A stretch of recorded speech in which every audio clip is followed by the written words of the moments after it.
शिशिरऋतो फल्गुनमासे शुक्लपक्षे कृष्णपक्षे अद्य द्वितीयायां पुण्यतिथौ वासरस्तु भानुवासरयुक्तायां श्रीशुभायां शुभनक्षत्र शुभयोग शुभकर्ण आदि एवं विपुलाः भूतानि त्रिपादस्यामृतं दिवि त्रिपादोर्ध्वपदेत्पुरुषः पादोऽस्येह पावत्पुनः ततो विश्वं विक्रामत्साशनानशने अभीं तस्मात् विराडाचार्यत विराजो अधिपुरुषः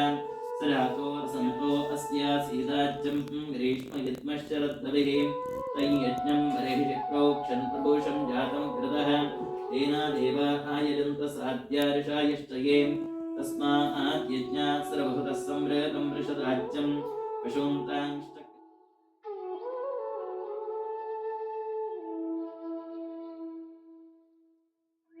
सुमतिं वायुदेवो विदद्यात् अध्यात्मज्ञान्नेत्रायति परममितो भूमिभूषामणिर्मे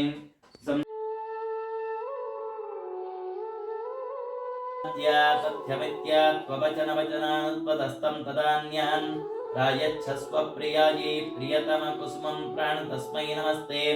वासस्थितिवयमपि भोर्भोक्षतो वायुभिक्षोन्न एवं भावं भजन्ते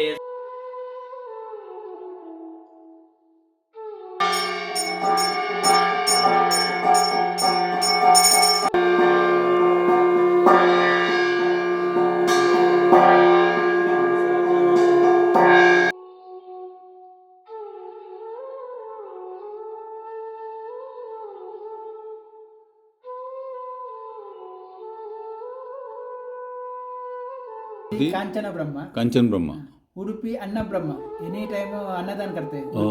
एनी टाइम पंडरापुरा गाना ब्रह्म एनी टाइम गाना अभंग अभंग सुनते he wrote 2-3